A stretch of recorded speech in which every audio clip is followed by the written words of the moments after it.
Hey YouTube, it's Kimberly back again for another quick video. Today's video is going to be a little show and share. Seeing as it's a beautiful winter day outside, I figured what better than to show you than my latest quilt. Seeing as probably I'm going to be spending the rest of the day wrapped up in this quilt on this couch watching a whole pile of movies and trying to ignore the beautiful snow that is happening outside. So before we get started, why don't I just pop the camera off the stand, take y'all outside, and show you what it's looking like in Calgary today. So this is the view off of my balcony, and this is probably what it looks like in most of Calgary right now. Snow is gently falling, and it is cold enough that it's starting to accumulate. It's probably about -7, -8 degrees outside right now. I guess I really shouldn't complain. I was talking to my mother earlier and she had said that it was -20 in Edmonton yesterday. Yikes, it's only November. It really shouldn't be that cold. So I'm just gonna close the door and take y'all inside and set up the camera to start showing you my quilt. Alright, see you inside. So this is the back of my latest quilt. Some of you are probably scratching your heads and going, this is the back of your quilt? Well, I like to make reversibles. Main reason for that, I live in a very small condo and I don't have a lot of storage space, so by making something reversible, not only, is everything out and usable, but I can have some flexibility as to what side I want to show in order to mix things up, but if I am also putting it away, I have a lot fewer quilts to store. That being said, I've only made 2 so far, so really I don't have very much to store when it comes to quilts to begin with. This particular quilt I made quilt top rather, I made over the Easter weekend in 2014. Yeah, it's probably the shortest time that it's taken me to assemble a quilt top ever. I was really a bit of an anomaly. I don't know where that energy came from because literally I haven't been able to access crafting energy of that sort ever since. That being said, when I flip to the other side and I show you what is actually the front of this quilt, that quilt top is actually the project that's probably taken me the longest. And when I say the longest, I mean out of any project that I've probably ever begun as an adult. I lost my momentum on that one, so funny that these two should end up being paired together. The pattern for this side of the quilt is from a book that's called Simple Shapes, Spectacular Quilts by Kay Fassett. And this one is a little bit different. The pattern that it was adapted from is called Yellow Potpourri, and I'll quickly pop a picture of that quilt as well as the block layout for you to take a look at. And where I have changed this pattern up a little bit, you can see from the layout that Yellow Potpourri is assembled essentially in 3 columns of squares. I added a 4th column to my quilt in order to add some width to it. 2 major reasons for that. I'm a bit of a bigger person, so having more quilt to wrap around me is always a good thing. But beyond that, I needed to make this quilt a little bit wider in order to match what's going on the front.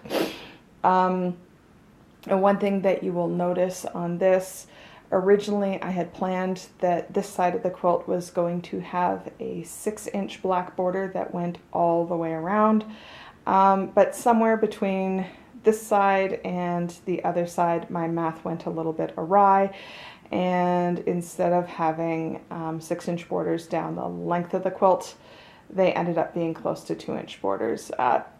It's neither here nor there with me. I'm really not a perfectionist when it comes to quilting. I'm really very new to this, so the fact that it turned out at all makes me very, very happy. So I'll just change this setup here and show you the front of the quilt. So this is the front of my quilt. This particular pattern I got out of a Westminster book that's called Patchwork and Quilting Book Number 1 by Kay Fassett. It's a really old Westminster book, and I found it at the Ujamagramma's fabric sale back in spring of 2014, so it was an absolutely amazing find. If you look for it online, I mean, people are still selling it, but I was really fortunate. I think I probably found my copy for about $1, so I was super excited. The pattern that I adapted in order to make this quilt top, it was either the Big Star quilt design or the Dark Star quilt design. You look at either of them, I'll pop one of the layouts and a picture of it up on the screen for you to take a look at. The layouts are virtually identical. What's different in the book is the size of the diamond template that's used in each quilt. Now, where I changed mine up a little bit, I decided to go without the border that they've put on that quilt. Couple of reasons for that. When I first started making reversible quilts, I had thought that it would make it easier for a long arm quilter if the design for the front of the quilt was more of a full bleed kind of design that had no constraining borders, and that in order to do the backs, what I did was I made something where the major part of the design was maybe 6 to 8 inches smaller than the front of the quilt, and then put some ungodly huge border on the outside. But what I didn't know at the time, both with my first quilt and with this one, was just exactly how hard it is for a long arm quilter to line up a top and a bottom when both of them are fully patterned, when they're both fully proper quilt tops. I think the lesson that's come out of this one, the quilt top that's facing the long arm quilter shifts a little bit while it's being quilted. You'll also notice times where, depending on where they start or what direction they go out in,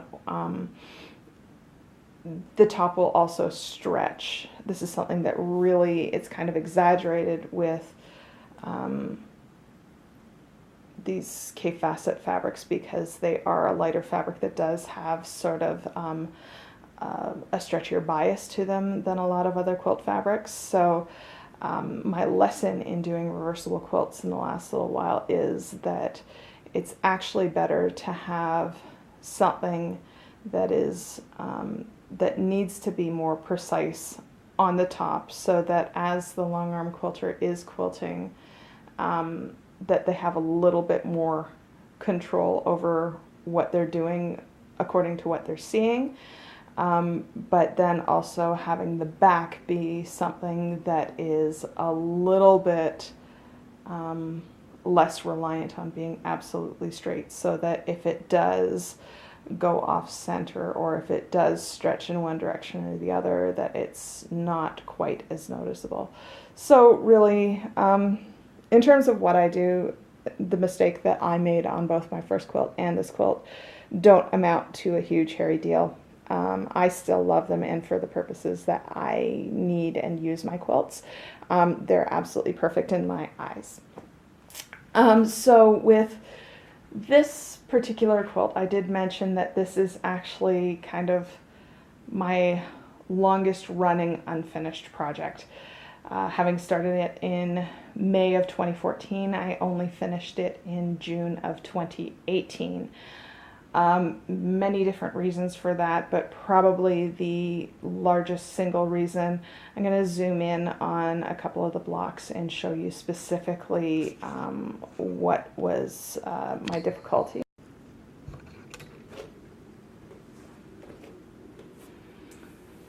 So where I went wrong with the piecing of my blocks on this quilt was that when I first started, I was sewing with, I think probably stitch length number 2 on my machine, and just like I would quilt most things, I would start, you know, at the beginning of my piece off of the seam allowance, and then like run straight through the piece and continue directly off the seam allowance without back tacking. After that, I would press the seam allowance to one side of the seam, and I would repeat that all the way around my block until I managed to close my star. And what happened was that I would end up with like a lump of seam allowance sort of to one side of the center. And I had maybe about 30 or so blocks done, at which point I saw my long arm quilter and I'm like, oh my gosh, I need to show you what I'm working on. I'm so excited about like 30 blocks done, and you know, you're gonna have a lot of fun with this. Well, you know, this is what I planned. And she's like, you know, it's really cute. I totally love the direction that you're going. I think it's gonna be totally fun to quilt. However, I'm just going to point out to you that the way that you've constructed the center of your stars is going to make this really hard for me to sew, and I'm going to have to avoid all of the centers, or else I'm going to have to worry about whether I'm going to break a needle and damage my machine. So what she actually recommended for me to do at that point was to unpick the centers of all my blocks and essentially redo them so that it would be like if I had started off of the edge of my fabric and sewn towards the center of the star, but stop 1/4 of an inch before running off the edge of the fabric, and then just do a little back tack. So what that ended up doing was it left all of the seam allowances free at the center of the stars, so that when I go to press them, all of the seam allowances in the center of the star will sort of like fan out and swirl, in which case you don't end up with a lump of all of the seam allowances to one side of the center. You end up with no more than like 3 or 4 layers of fabric in any one spot. So in which case the long arm quilter could be a lot freer with the things that she's doing. She could get a lot closer to the center, or not have to worry about running through the center if she actually got that close. Now, that being said, I went home and kind of like moped for a while, but then I kind of put on my big girl pants and decided, okay, let's get this done. And over the next few years, as it kind of dawned on me to do so, or as I kind of pulled together the emotional fortitude to do so, I would work on fixing those centers. Now, this June, when I found I had a lot more time on my hands, I decided that I was going to finish this thing, piece it all together. Again, I had been avoiding piecing it together because once the blocks were done, the blocks were kind of funny shaped. They were essentially the shape of the star plus the shape of 3 background diamonds. So in order to piece these together, in nesting the blocks together, there were seams that were all sorts of like inset diamonds and stuff. It was really a weird quilt in order to piece together. And I just had thought, oh my gosh, this is so daunting. I can't do it. But, you know, seeing as I had my full days to myself again, I had no excuses anymore. So I got around to piecing this in June of this year.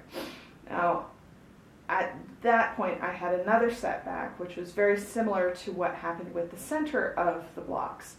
Anywhere where I had like 3 points of a star coming together, along with 3 background pieces, essentially that joint is exactly the same as the joint at the center of a star.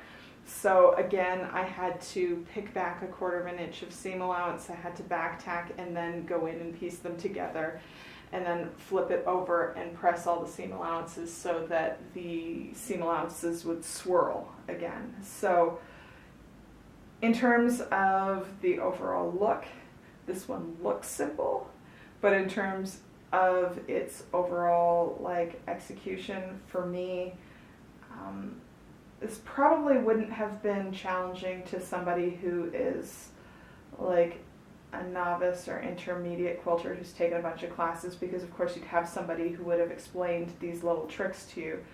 But as somebody who is approaching this project as a really experienced seamstress but a really inexperienced quilter, this was a steep learning curve for me, and I'm not really looking forward to coming back to doing things that have a lot of triangles or stars in them in the near future.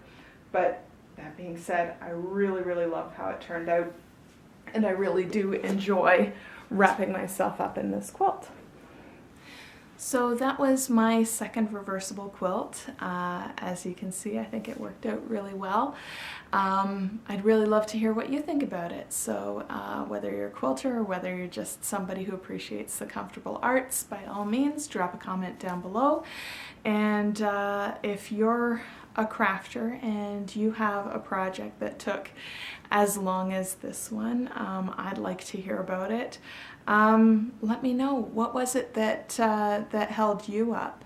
Because goodness knows there are a million reasons that we shelve our projects, either to return to them later or for them never to be seen again. So if you have a long-running project that you'd like to share, drop a comment down below, or if you have it posted to your social media, leave me a link because I'd like to see it. And if you enjoyed a show and share video like this and you'd like to see more from me, again, let me know and I'll bring one to you as soon as possible. If you're new to this channel, thank you very much for having joined me, and if you're returning, thanks for having come back, and I look forward to seeing you all soon. Take care. Bye.